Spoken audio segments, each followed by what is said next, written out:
We're with a dude who has a really cool name, Massimo. Hey, how are you? I'm doing well. How are you doing? Living the dream, man. Living the dream. So we're going to talk marketing, personal branding, and ways to, I guess, get small business owners to become huge Google-like companies, right? That's right. All right. Tell me a little bit about your personal brand and your journey and all that good stuff, so we can put in context and know how studly you are.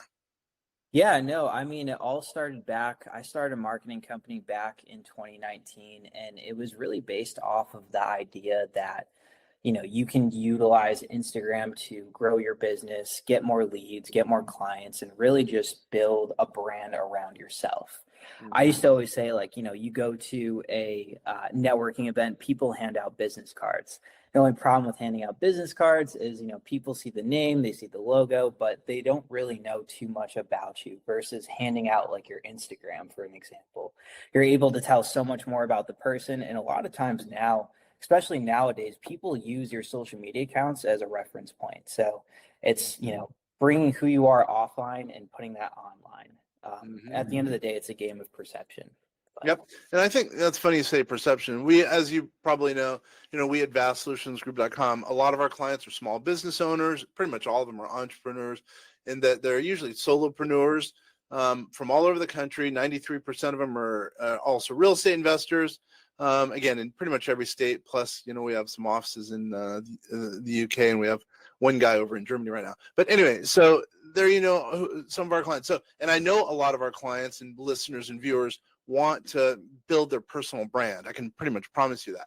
So let's say someone who's brand new, they just opened up a widget shop. What's some of the things they should think about with respect to personal branding? So yeah, well, when you build a personal brand, a lot of it is going to be based off of two types of content, right? Because the basis for everything is putting out content about yourself and exactly how you help people, or about your product or service. So the best way to put it is you want to build a brand around value, right? So in the case of a widget shop, or even just a small business owner that provides a service, right? You want to give value. So instead of promote your product or service, you want to give value to maybe how the product helps people, maybe answering common questions that many people would have, and really just building a brand around those things. Because at the end of the day, you can start a business page on Instagram, you can start a business page on social media, but at the end of the day, people go on social media to keep up with other people. So as much as you're also, providing value, you also want to create content around yourself, because at every company, there's always someone behind it. There's a face. So it's showcasing those things. And even as an entrepreneur, other entrepreneurs will resonate with you if you show what the day-to-day looks like. If you show your accolades and people that you're connecting with and building relationships with, those are all things that people want to, see and keep up with. Yeah, I get it. So then, and I think your company is called Tan Social, if I remember correctly. So what are you doing to get that name out there, as far as, because let's back up, because sometimes it's the question of me personally or my company. It looks like Tan Social. I looked at the website, looked at a couple social media elements, and it looks like you're getting the company out there, and you're kind of behind the curtain, if you will. So why are you going down that road versus pushing yourself? So actually, it's actually quite opposite. So a lot of the sales and marketing is all ran through my personal brand. So if you were to do your due diligence on like our website and like, kind of some of our history with like the company, like you'll find some things, but at the forefront of it all, I'm probably going to be the most omnipresent. So like we don't spend money on any advertising or anything like that, because all I do all day is other dentists and just build relationships, build referral sources, go on stage, go to events, and just network. And everything leads back to me, which then leads back to the company. But I didn't see I don't even know if I saw your name on the website. Maybe it did, but it was, I guess what I'm saying is, how some dudes, like, they're out there pushing, like whatever. Yep. Tony Robbins, he pushes himself. He doesn't care about his company, if you will. You know what I mean? I guess I'm looking at that as an analogy for my point. Gotcha. Yeah, no, I mean, it's all predicated around the basis of building a personal brand rather than building up the company brand. So like a lot of like people will know my name more than they'll know Tan Social, if that makes sense. Mm-hmm. I So they're understand. kind of like separate, they're together, but at the same time, like people will know Tan Social, they'll know me. I understand. I understand. So what you're saying is, as an example, um, uh, look, so we have about 2,000 real estate agents. So what you're saying is it makes sense for them to be out there, have their face out there versus the company for which they work, or even their own little company. You know what I mean? Yeah, I get you. I get it. I'm going to throw this out. Let's play a little good cop, bad cop. So I was talking to a dude, actually, he was a lawyer about 20 something years ago. Just after I joined this company. And basically what he was saying is, nah, don't use your personal brand. By the way, he's a lawyer. I know they're restrictive. Let's remember that. Yeah. Don't use personal brand because you just never know what's going to happen with you personally versus your company. Your company is always going to be there. That was his position. What are your thoughts there? Yeah, so the way I always like to approach this is like you always want to lead with your personal brand because at the end of the day, whether you have one company, whether you decide to go into a completely different industry, one thing that will always stay with you is your credibility and your brand. See, if you Yeah. just if you spend all your time building up, a company page or like a company social media page, people will only know that. Versus Yep. if you build up your personal brand, you can go in so many different directions. I'll tell you, I started out helping business owners and then I ended up niching down into dentistry. But I brought that credibility with me over the years because instead of building up a company name and a company brand, I ended up building a brand around myself. Mm-hmm. I get it. I So, totally get it. Yeah, that makes sense. So, by the way, I should also let the listeners and viewers know we're going to be talking about, in about 15 more minutes, we're going to be talking about personal branding. My name is Kenneth French. I'm with vastsolutionsgroup.com. We're talking here, the Vast Voice, telling business secrets to entrepreneurs. So let's go into a little dentistry because we used to market a lot to dentistry. We used to have a lot of dentist clients back in the day. Now we've kind of shifted a little bit more and taken on some media clients and also some real estate investors. So why dentists? Like, was that an interesting market? Should other people niche down, as you said, as an example, in their personal branding? yeah, I think when the company was at a point where like we were just helping everyone and their mom with marketing in terms of just different industries between real estate to insurance to small business owners to other bigger entrepreneurs. And we just kind of decided, okay, like where can we kind of put our roots down and become, kind of the most known? Because at the end of the day, like when you're doing marketing for so many different industries, you almost have to learn what works in each industry, the language, the offers, the products, the services, everything like that. So we decided, okay, like we had a couple of, dental clients that got some really, really good results from just the little things that we did. So we're like, okay, like why don't we double down on this? Another reason too, what's cool about dentists is they all know each other. Yeah.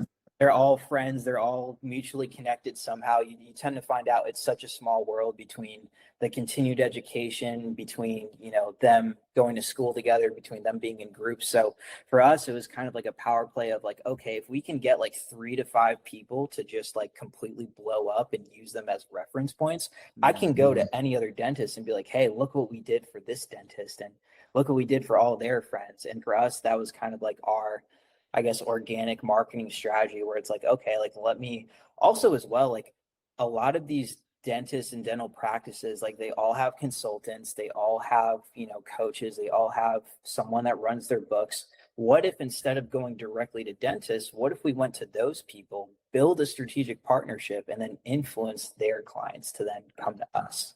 That, And so that's where we found a lot of success in it. And yeah. That I totally hear you there. That's cool actually, because some people say don't niche down, some people do, but in your circumstance it worked. But at the same time, it sounds like you're branching out at least a little bit into some other industries as well. And why now? I just, I love testing. That's the whole reason I got into marketing, and really all marketing is testing. So, yeah, no, it's just a matter of testing. I like to test different things. I like to do, out of pocket crazy stuff with, ads, ad creatives just to see what works. Cause those are the things that will really make the biggest difference rather than cookie cutter marketing. So I like to go to different industries, test, find people that are crazy enough to test my ideas and, kind of run with it. So Yeah, I totally get that. So do you testing? I didn't realize until just recently how big of a deal testing was. Because I mean, if something's working for you, you never know. Some people think, I'm going to test this thing, and if it ain't broke, why do it? But then again, who knows? Maybe you can, instead of making $1, you can make $2 per widget based on your marketing or something like that. You just never know. I think it makes a lot of sense to test things much more than I ever expected. yeah. Oh, go ahead. No, I was gonna say, yeah, that's really like what marketing is. It's a big game of testing. Like with any big ad campaigns I've ever run, it's been, the first, 90 days, like this is our test flight. This is where we're gonna test the audiences, we're gonna test the different ad creatives, and we're gonna see what the landscape looks like, what the feedback is. Because although you could go to these marketing companies and they could tell you, oh, I could get you this amount of leads, I could get you this many clients, and blah blah blah. Like no one really knows until they actually do it. That is So so totally. it's just a big game of testing at the end of the day. It really is. I know. So then, all right. So do you do websites and website design or no? No. More specifically, where we really help people is creating high quality, engaging content to then further build a person's social presence and then run ads. The biggest success that I found with, just gaining a lot of dentists and gaining like a big audience. When I set up my personal brand, I created content around dentists and solving their problems with social media. So, how to make your content go viral, how to get more patients. And that's all I put on my page in terms of content. And then what I did was I drove dentists to my page and then reached out to them and said, hey, have you ever considered doing this? And then from there, it kind of explained itself. But yeah. All right, give me an example, like where it's totally worked out. You brought, there was a starving dentist. All of a sudden, you brought in all the billions of dollars, and all of a sudden he's a billionaire. So, give me an example, one case study, if you will, so we could put it in perspective for some of the viewers and listeners out there. Yeah, so this wonderful woman we started working with about 2 years ago. Her name's Dr. Daniela Eversgerd. So she came to me because she wanted to become the known dentist in her area for, cosmetic procedures, which is like, the veneers, the higher ticket procedures. And the biggest thing that we did with her was we created content around these, these higher ticket cases like veneers. So, what are some common questions about veneers? What type of people would get veneers? And we just started creating all this content. And then we started running ads for these procedures. So what happened over time was her content started to go viral. She started to amass a huge audience of people that wanted to know about these procedures, to the point where then, someone from the New York Times reached out to her. They did an interview with her. And then that led to being on the Today Show nationwide. Oh, serious? Nice Yeah. work. Oh, dude, that's a big one, man. Okay, keep going. Yeah. And what's crazy is though, because a lot of people, when they do and start this type of marketing with like organic content and running ads, they expect a result so soon. But when you're building a personal brand and you're putting content out there, you're doing it for the long-term effect of branding. So the first maybe year that we worked with her, she got some patients, she got some, cases, but she wasn't really like blowing up. And it wasn't until the second year where her content randomly just started to go viral and started to amass a huge amount of views and people just inquiring and whatnot. And eventually it took, and just kind of how we spoke before, it took one person to reach out to her and say, oh my God, like I love this content, like can I interview you? And then once you get that, from there it kind of just, opportunities just flood in. But the basis of it all was she was omnipresent, and she was putting out content, not so much promoting herself and her services, but adding value, talking about these common issues and misconceptions and debunking myths and just giving value to people. Because at the end of the day, like you have to give a reason for someone to follow you. And so that's exactly what she did. It's funny, like I'll tell you my journey as far as social media goes. For years, I did not want to go above. This is going to be weird. I'm a weird guy, by the way, Massimo. I did not want to go above 100 friends on Facebook. Well, I don't know why.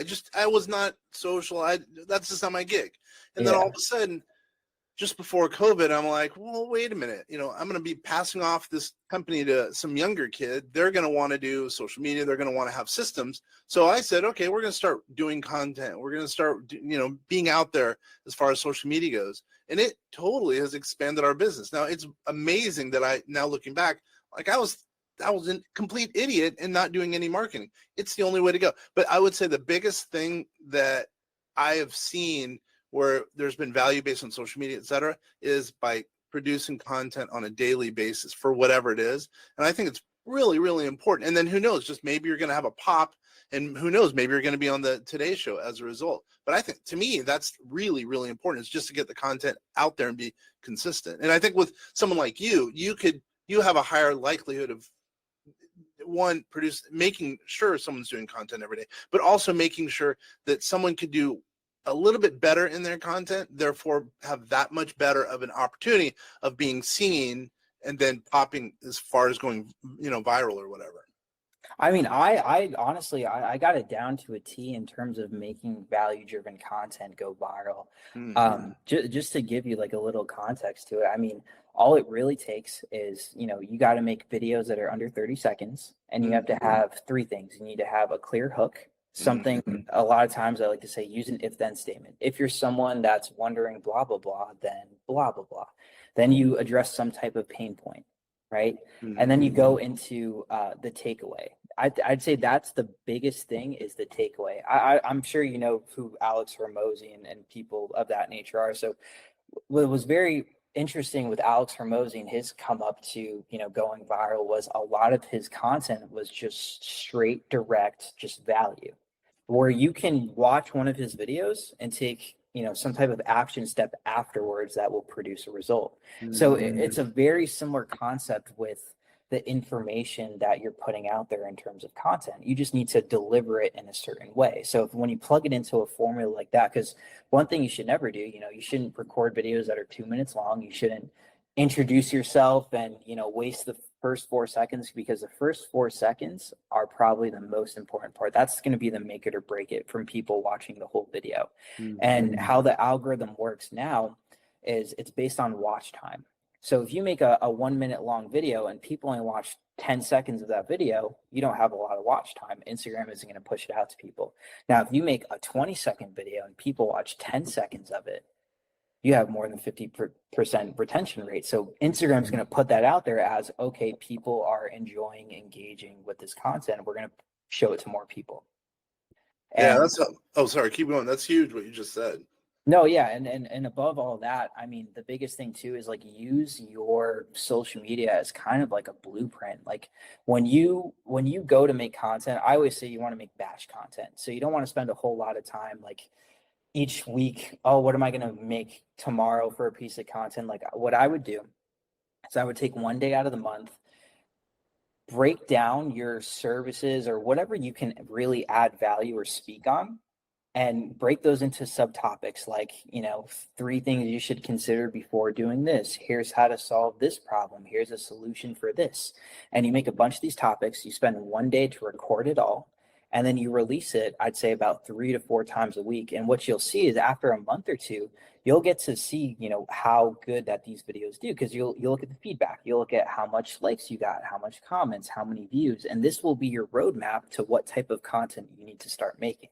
Because if you know that, okay, if I did a video about, how to make content go viral, and that video got, 10,000 views versus my other videos talking about running ads that only got 500 views. Okay, now I know the next batch of content I make is going to be strictly on, making viral content. Right. And so you use that as a guideline. And what you'll start to see is like over time, even if you have one video that goes viral, that will literally bring a whole entire audience and more eyes on all the rest of your videos. So now over time, all these other videos are starting to go viral, and then it's just this chain reaction that keeps climbing and climbing and climbing. So. Yeah, that totally makes sense, because all you need is it's like a snowball, it just grows, grows, grows. So, all right, how does someone get a hold of you? I mean, I usually Instagram. That's where I'm most present. That's where most people find me, and that's where I do a lot of my business is Instagram. What's your Instagram handle? It's just my name. It's MASSIMO_DIDOMENICO.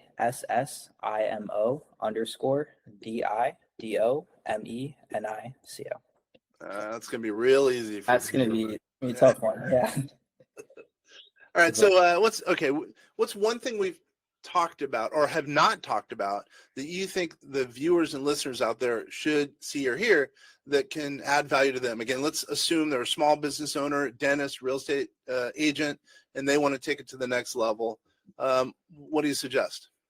honestly, if I had to start over again and I had to start a brand new account and I was trying to get business, I would say the biggest thing is I would look at 3 or 4 other people that are doing something either similar to you or similar within the industry. Look at those 3 people, look at the type of content that they make. And you don't have to, reinvent the wheel here, but just take those ideas and put your own spin to it. I mean, that's probably going to be the easiest and fastest way. And honestly, the hardest thing is just starting. Most people they're so afraid of either what other people will think or Yeah. just getting no views, no engagement. But like the biggest thing is just starting. So That is starting and being consistent. I know we have, I'm embarrassed to say, we have a lot of people who are in our database, number one. Number two, and at the same time who are, subscribers or whatever to all our social media, but we don't get very much engagement. So, which is embarrassing, by the way. But at the same time, I know that down the road it's going to catch on and something's going to go viral. I just know that. And if not, whatever, that means I'm an idiot, by the way. But also, before signing off, so what about engagement? Are you one of those guys who's always by the computer? Do you have an AI dude or bot there sitting there by, all your social media things for your clients? How does that work? yeah, no, I'm pretty much I live on Instagram. So that's like my day to day. I'm always on Instagram. That's how I, conduct my business. So I'm always responding to comments. I'm always sending out my own messages. A lot of people like to have chatbots. They like to have, social media managers. I'm just a big proponent on doing it yourself, but doing it in the most efficient way possible, because you shouldn't be spending hours upon hours on social media every week, posting, messaging people and whatnot. Like there's ways to make it efficient. I'd say in terms of like increasing your engagement, a lot of it comes from how engaging your content is.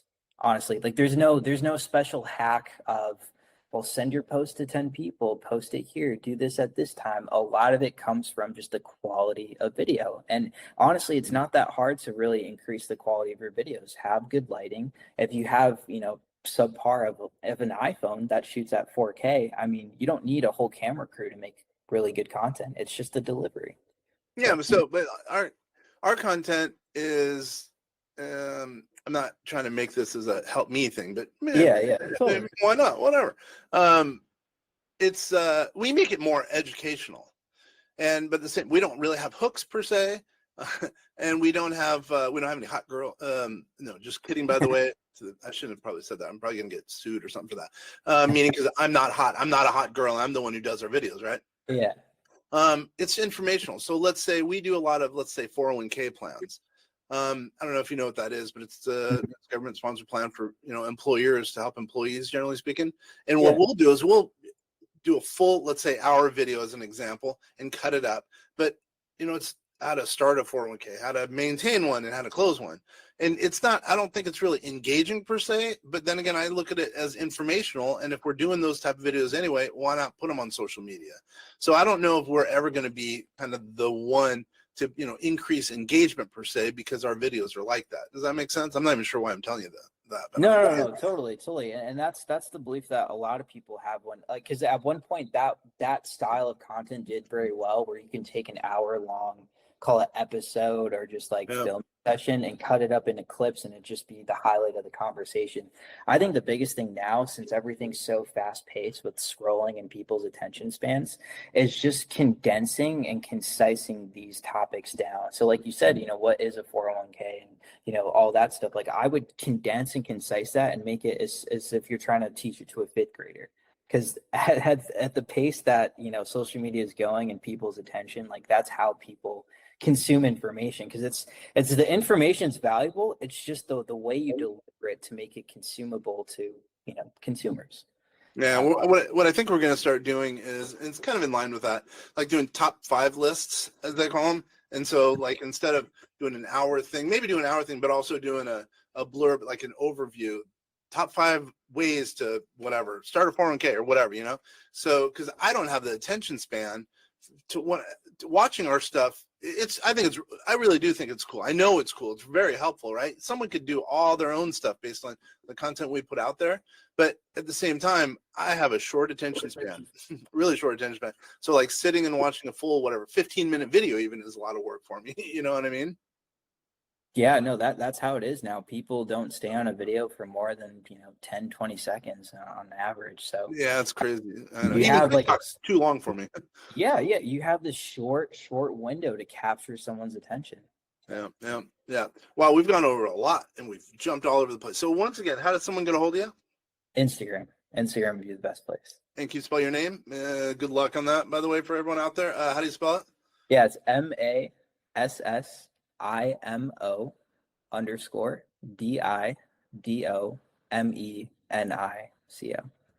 And you're guaranteed to make you are guaranteeing the next Google from someone who's a small time dentist, right? I think it's very possible. I'm not guaranteeing it, but if you can implement all these steps, I don't see why you can't.